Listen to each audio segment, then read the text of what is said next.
and welcome to the channel. Thought I'd do an unboxing of the Wellington British Army starter set that I bought the other day. Never done an unboxing before, so I thought it'd be quite fun, and because it's such a big box and such a so many components, I thought it might be a bit of fun. Now we'll caveat this with I have actually opened this box already purely because I wanted to start reading the rules. So when I got back yesterday after buying this from Warlord HQ, I opened it up and all I did was take out the book so I could start reading last night. I must say it's a very thick book, but we'll get onto that in a minute. So I have opened it and removed the book, but that's all I've done. I did not look at anything else in the box. So to all intents and purposes, you're going to review the box alongside at the same time as I do. So let's take off the box lid, and as I stated, I'd already looked at the book, which is why it's at the very top, but we'll have a look at it now. So one thing I will say about the book, it's absolutely huge, hundreds and hundreds of pages, really nicely laid out. I'm not very far in so far. I think I've got to I don't know, somewhere around about brigade orders, maybe. I don't know, about 40 odd pages in, something like that. And it's massive. It's got all the stats and rules for all the different races, for the French, the Prussians and the British, which is good. And more importantly, which is very beneficial for me, it's got a lot of the history and the background, which because I don't really know a lot about.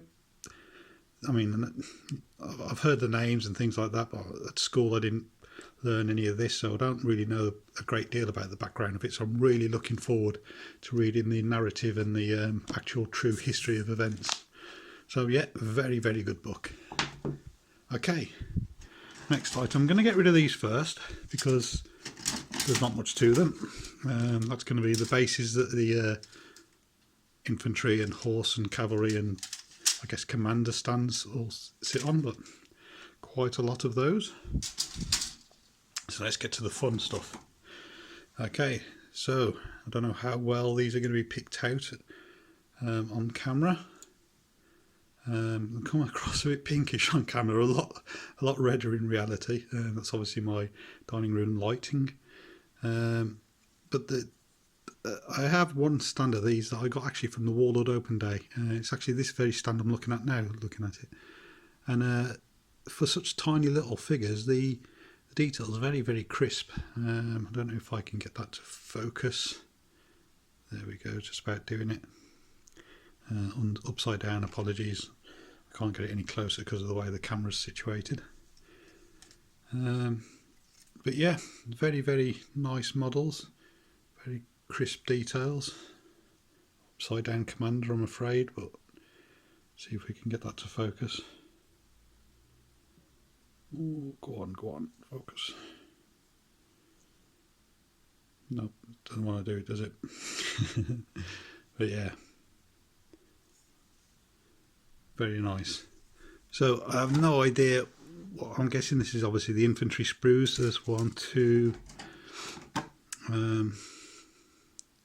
That one looks different. Is it different? No, 3, 4, 5. I think that's still the same. 6, 7, 8, 9, 10. 10 of those infantry sprues. My, that's going to be a lot of things to paint. I'm kind of looking forward to it, but dreading it at the same time. And then the next sprue is cavalry. These also have a little cannon on there as well, a bit of artillery as well. But again, very nice miniatures. It's a shame it's a bit pinkish, but let's see if we can alter the lighting a little bit. But yeah. So what have we got in this cavalry? Now I don't know what is light cavalry and heavy cavalry. I don't know enough yet to determine the differences. But we've got 1, 2, 3, 4, 5, 6 sprues of cavalry. So I'm assuming, because they looked all like they're all the same sprues, I'm assuming on there is a mixture of different types of cavalry. These guys look maybe slightly differently armoured. Okay, but that is a lot of sprues to work through. Got some handy little dice, and then we have the terrain piece by Sarissa Precision. Now I don't know, it looks like it comes as unpainted MDF. So to achieve this look, is it unpainted? Yeah, it's unpainted. So obviously it needs a bit of painting to achieve the finish that you can see here, but that's cool. I've done some MDF painted terrain, and it's not actually that difficult to paint it up really, especially you can do a lot of it with aerosol spray cans. So yeah, that should be good fun. And then we've got some, I guess these are like standard bearer flags, is it? Quite a number of those. I'm guessing I can choose regimental flags or something, so I'll just choose which ones look good.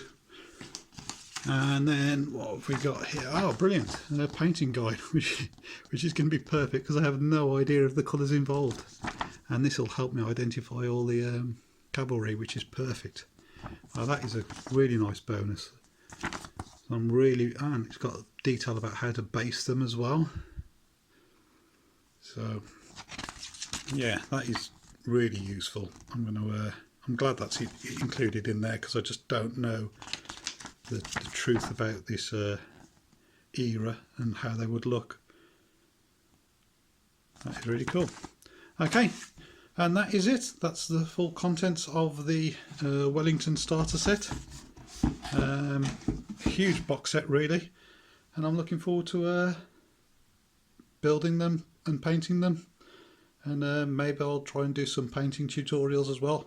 I'm not the greatest painter. I'm okay, but I'm not going to be, you won't see anything outstanding in my videos, but if I can show maybe some fast ways of doing it, and anything that can help or pass on some advice, then I'll try my best.